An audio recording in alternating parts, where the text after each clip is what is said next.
दैनिक Chhattisgarh channel देखना शुरू कर चुके हैं आप और छत्तीसगढ़ प्रदेश की आज की तमाम सभी महत्वपूर्ण बड़ी खबरों की शुरुआत जय जोहार और नमस्कार के साथ। छत्तीसगढ़ में आगामी कुछ घंटों के दौरान मौसम का मिजाज बदलता हुआ दिखाई दे सकता है, क्योंकि ठंड से थोड़ी बहुत राहत मिलने के आसार नजर आ रहे हैं, क्योंकि एक नमी वाला क्षेत्र निर्मित हो रहा है। दरअसल छत्तीसगढ़ में इन दिनों कड़ाके की ठंड पड़ रही है। सरगुजा संभाग में शीतलहर जारी है, तो वहीं पत्तों पर बर्फ जमने लगी है और इस बीच यहाँ पर मौसम में बदलाव होने की संभावना है, क्योंकि हवा के साथ समुद्री नमी की वजह से प्रदेश में ठंड में थोड़ी बहुत कमी दिखाई दे सकती है। राजधानी रायपुर समेत प्रदेश के कई जिलों में सुबह से बादल इन दिनों छाए हुए हैं, वहीं धूप निकली हुई है। सबसे ठंडा इलाका अंबिकापुर रहा। मौसम विज्ञान विभाग के मुताबिक बुधवार को प्रदेश के मध्य और दक्षिण छत्तीसगढ़ में नमी बढ़ गई है और इसकी वजह से रात के तापमान में थोड़ी बहुत बढ़ोतरी देखने को मिलेगी। प्रदेश के बस्तर और उससे लगे जिलों में हल्की बारिश की संभावना 22 दिसंबर तक जताई गई है। वहीं बंगाल की खाड़ी में कम दबाव का क्षेत्र निर्मित हुआ है और इसी की वजह से ये मौसम में बदलाव हो रहा है। इसके अलावा बात करें तो प्रदेश में नमी का आगमन हो रहा है, जिसके चलते प्रदेश के बस्तर और मध्य जिलों में तापमान में वृद्धि हो सकती है। तो वहीं प्रदेश के उत्तरी भाग यानी सरगुजा संभाग में अभी भी शीतलहर जारी है और यहाँ ओस की बूंदें जमती हुई दिखाई दे रही हैं।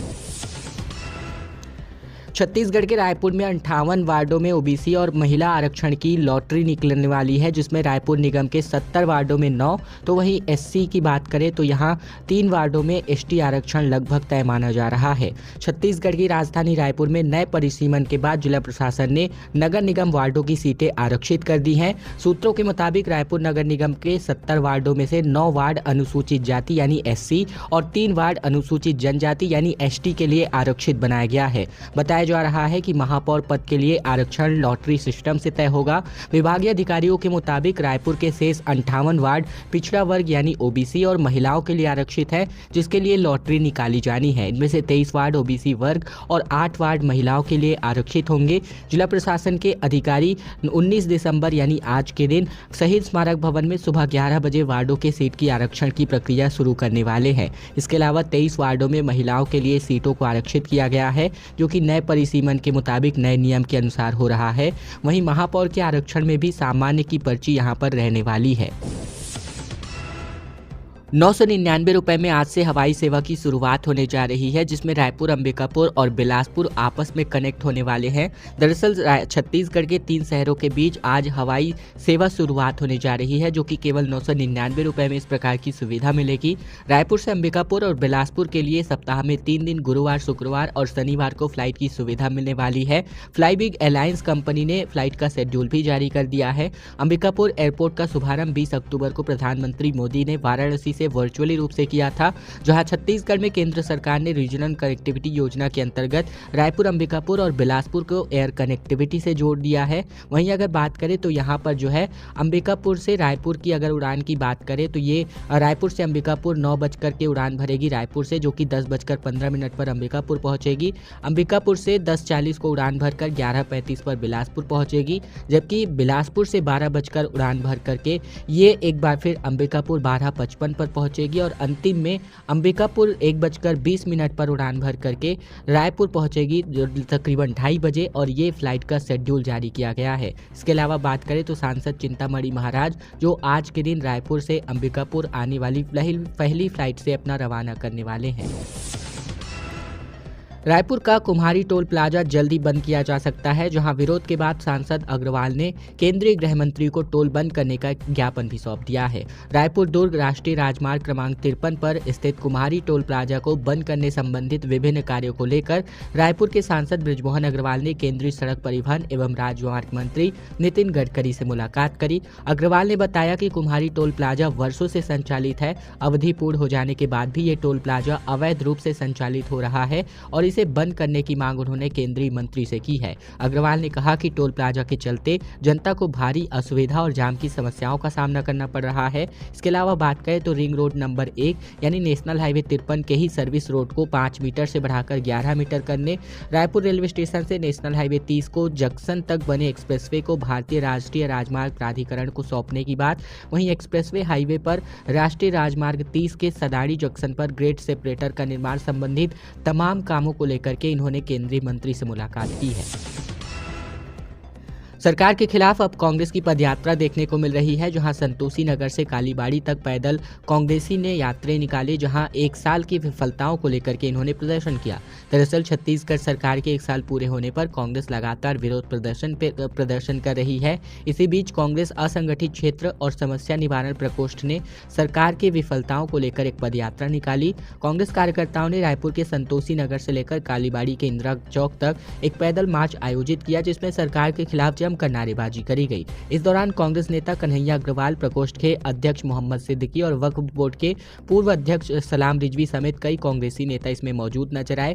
प्रकोष्ठ के अध्यक्ष मोहम्मद सिद्दीकी ने कहा कि प्रदेश में लूट, हत्या और बलात्कार जैसी घटनाएं अब आम बात हो गई हैं। अपराधियों के हौसले इतने बुलंद है कि पुलिस और पुलिस परिवार पर ही हमले हो रहे हैं। किसान धान बेचने दर दर भटक रहे हैं। बलौदाबाजार और कवर्धा की घटना से प्रदेश की बदनामी हुई है। स्वास्थ्य और अर्थव्यवस्था की हालत खराब है। बेरोजगारी अब चरम पर है। सीएम साय ने कहा कि कंतेली में महाविद्यालय खुलने वाला है।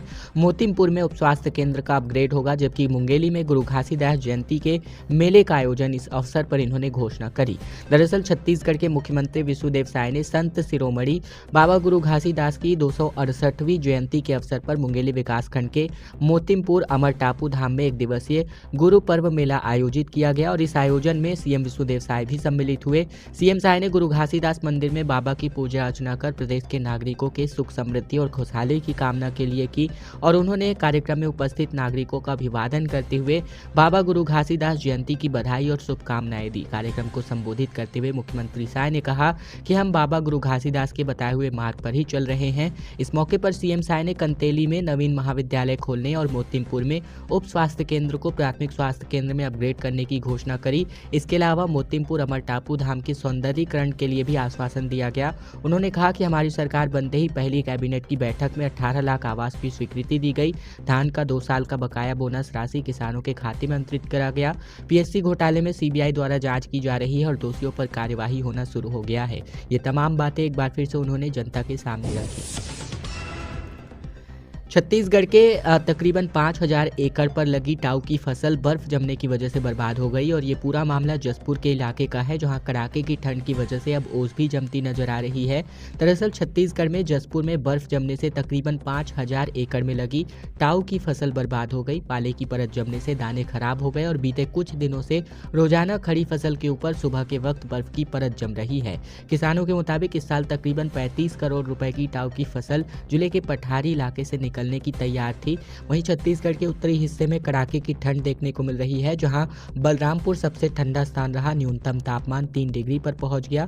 हालांकि अगले 2 से 3 दिन के अंतर्गत ठंड में थोड़ी बहुत राहत मिलेगी, क्योंकि नमीयुक्त हवा आने की वजह से न्यूनतम तापमान में 3 से लेकर 5 डिग्री तक की बढ़ोतरी हो सकती है। आने वाले 2 दिन बस्तर संभाग के जिलों में कहीं कहीं पर बारिश भी हो सकती है।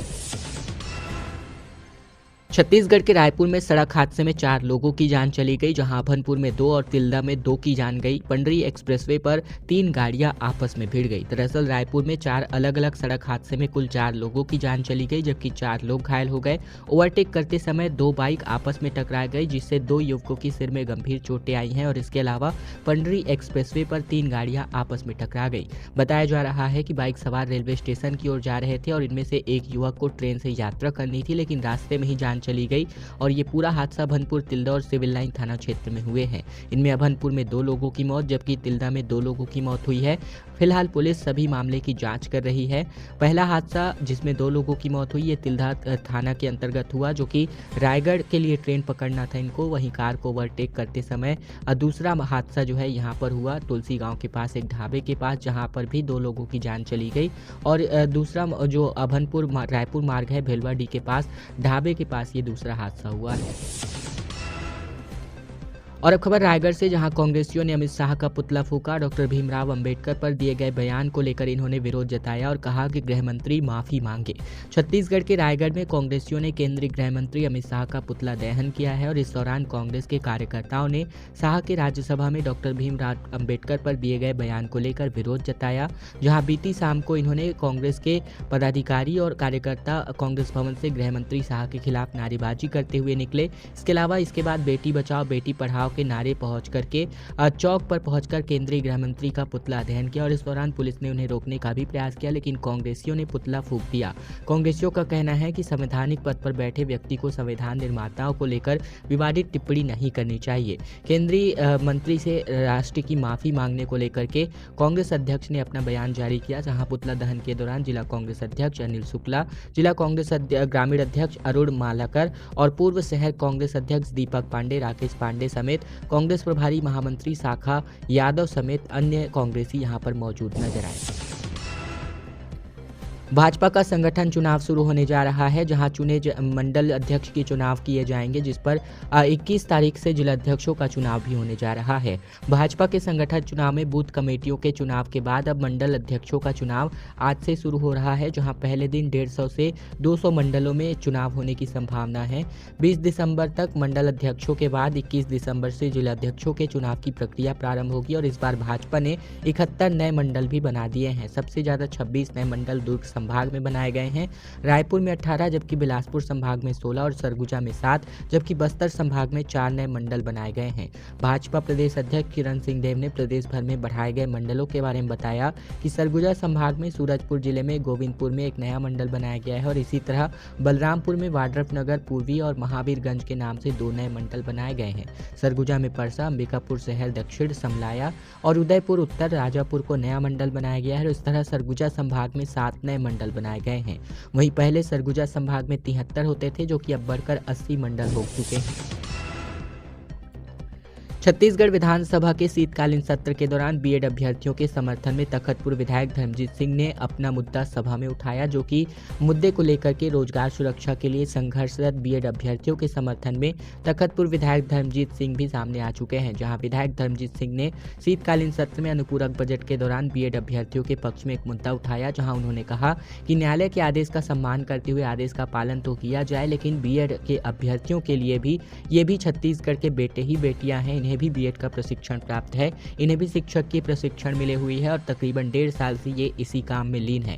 1.5 साल से अपनी शैक्षिक सेवाएं दे रहे हैं और राज्य में वित्त की समस्या नहीं है। विभाग में हजारों पद खाली हैं, इनका समायोजन किया जा सकता है और सरकार इस पर गंभीरता से विचार करे।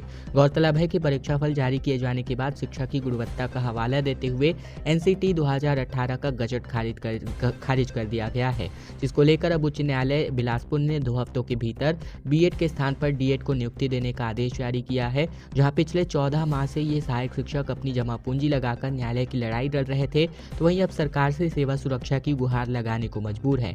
वहीं आपको बता दें कि यहां पर अंबिकापुर से रायपुर इन्होंने तकरीबन 350 किलोमीटर की पदयात्रा भी निकाली है, जिस पर शासन का कोई भी अभी तक ध्यान नहीं गया है। ऊपर से शासन इनकी यात्राओं को जो है अव्यवस्थित करने को लेकर के अनुमति न देने संबंधित कामों को लेकर बाधाएं डालने का भी प्रयास करती नजर आ रही है।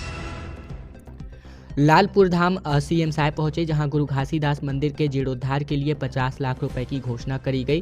दरअसल छत्तीसगढ़ के सीएम विष्णुदेव साय लालपुर धाम के गुरु घासीदास मंदिर पहुंचे, जहां उन्होंने मंदिर जीर्णोद्धार के लिए 50 लाख रुपए देने की घोषणा करी। उन्होंने कहा कि बाबा गुरु घासीदास के संदेशों को अपनाकर हमारी सरकार सबका साथ, सबका विकास, सबका प्रयास और सबका विश्वास के मूल मंत्र के साथ विकास के रास्ते पर अग्रसर है।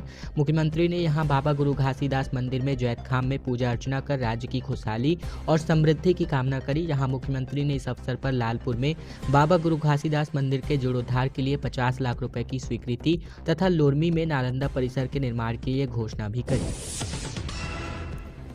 रायपुर में भाजपा के खिलाफ कांग्रेस का कार्यकर्ताओं का प्रदर्शन देखने को मिला, जहां दीपक बैच के साथ सैकड़ों कार्यकर्ता राजभवन पहुंचे, जहां भूपेश बघेल और टीएस सिंहदेव नदारद नजर आए। छत्तीसगढ़ में कांग्रेस भाजपा के खिलाफ विरोध प्रदर्शन पर प्रदर्शन कर रही है, लेकिन इसी कड़ी में रायपुर में पीसीसी अध्यक्ष दीपक बैच के नेतृत्व में कांग्रेसियों ने रायपुर के घड़ी चौक से लेकर राजभवन तक पैदल मार्च आयोजित किया, जहाँ राज्यपाल के नाम एक एसडीएम को ज्ञापन भी सौंपा गया। कांग्रेस का ये विरोध मुख्य रूप से गौतम अडानी और मणिपुर में हिंसा पर विरोध को लेकर पीएम मोदी की चुप्पी को लेकर है। पीसीसी चीफ दीपक बैच के साथ सैकड़ों की संख्या में कार्यकर्ता राजभवन के पास पहुंचे। भूपेश बघेल और टीएस सिंहदेव, चरणदास महंत जैसे बड़े नेता इस विरोध प्रदर्शन से नदारद नजर आए। वहीं बड़े नेताओं में प्रदेश कांग्रेस अध्यक्ष दीपक बैच के अलावा धनेन्द्र साहू, अमितेश शुक्ल, विकास उपाध्याय और कुलदीप जुनेजा ही